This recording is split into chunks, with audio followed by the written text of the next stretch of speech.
योग मंत्रा में योग विज्ञान के रहस्यों को बताते हुए महर्षि पतंजलि कहते हैं कि परमात्मा प्राण शक्ति को जीवात्मा के साथ ही जीवात्मा के सहयोग के लिए भेजते हैं और जीवात्मा के शरीर से निकलने के साथ ही प्राण शक्ति भी शरीर छोड़ देता है।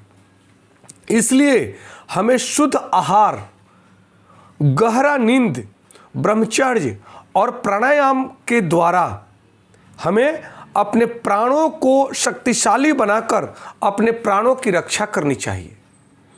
कहते हैं प्राण नहीं तो जीवन नहीं। इसलिए प्राण को शक्तिशाली कैसे बनाएं, प्राण को प्रबल कैसे बनाएं, प्राण को ऊर्जावान कैसे बनाएं, क्योंकि प्राण तो ऊर्जा शक्ति ही है, परंतु ऊर्जा को ऊर्जा और कैसे बनाया जाए, इसके लिए महर्षि पतंजलि कहते हैं कि प्राणायाम के द्वारा हमें प्राणों का संचय करना चाहिए, प्राणों का आयाम करना चाहिए, प्राणों को शक्तिशाली बनाना चाहिए। ये योगी का प्रथम कर्तव्य है। उसके साथ कहते हैं कि शुद्ध आहार के साथ हम अपने प्राण को ऊर्जा देते हैं, ऊर्जावान बनाते हैं। अगर गरिष्ठ भोजन, तली भुनी, ज़्यादातर अभक्ष्य भोजन करते हैं तब हमारा प्राण कमज़ोर होता है, दूषित होता है और प्राण बहुत ही दुर्बल हो जाता है। जब प्राण दुर्बल होता है तब हमारा शरीर का अंग अंग दुर्बल होने लगता है। इसलिए हमें अपने प्राणों को शक्तिशाली बनाने के लिए हमें शुद्ध आहार करना चाहिए, सुपाच्य आहार करना चाहिए। दिनचर्या, ऋतुचर्या और आहारचर्या, इन तीनों का पालन करना हमारा परम कर्तव्य है। उसके बाद तीसरा कहते हैं महर्षि पतंजलि कि गहरा नींद लेना अति आवश्यक है। जब तक मनुष्य गहरी नींद में अपने आप को सो न जाता है, सुला न देता है, जब मन में व्यग्र हो, नींद क्षणभंगुर हो, तब अनेकों प्रकार की बीमारियां उत्पन्न होती हैं, विकृतियां उत्पन्न होती हैं। इसलिए गहरी नींद का हमारे जीवन पर बहुत ही गहरा प्रभाव है।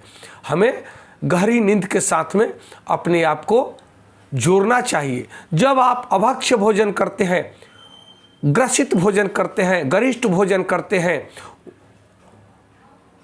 उष्ण भोजन करते हैं, अपच्य भोजन करते हैं, तब हमारा प्राण शक्ति व्यग्र होता है।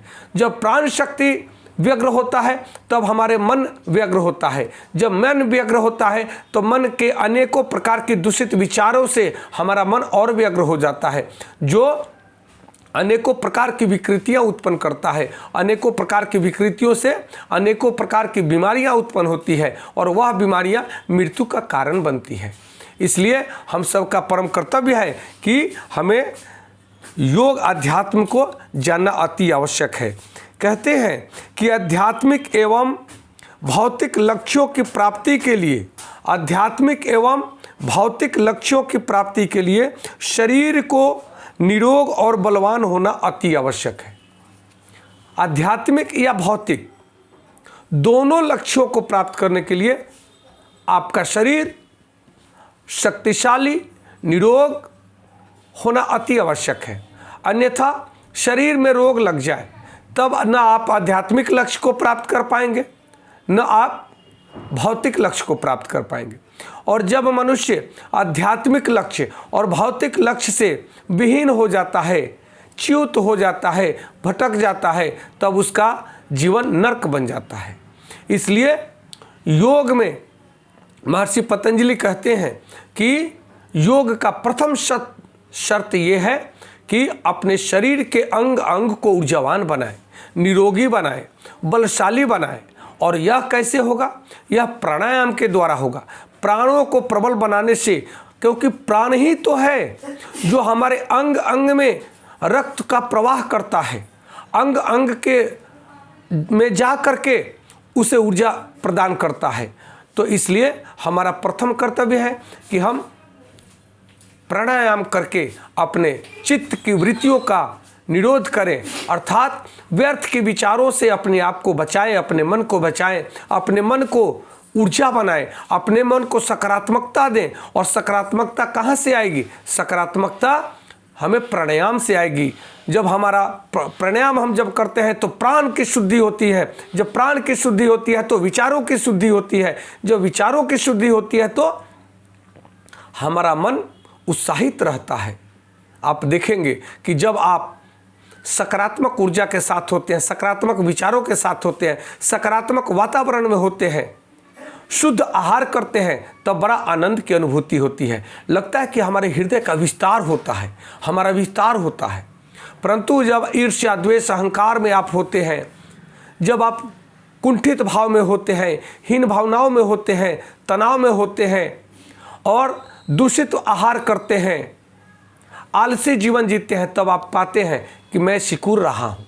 मेरा कोई भाव है जो सिकुड़ता जा रहा है, मेरा अस्तित्व सिकुड़ता जा रहा है। इसलिए हमें इस पर विचार करना चाहिए, इस पर बैठ करके गहन अध्ययन करने की आवश्यकता है कि हम अपने आप को बलशाली कैसे बनाएं, ऊर्जावान कैसे बनाएं, उत्साहित कैसे बनाएं। इसलिए हम सबसे पहले इसका ध्यान करें, प्राणायाम करें। प्राणायाम के बाद हम ध्यान करते हैं। ध्यान करते हैं तो वह हम अपने ऊर्जा का संचय करते हैं, क्योंकि ऊर्जा हमें चेतना को प्रबल करता है।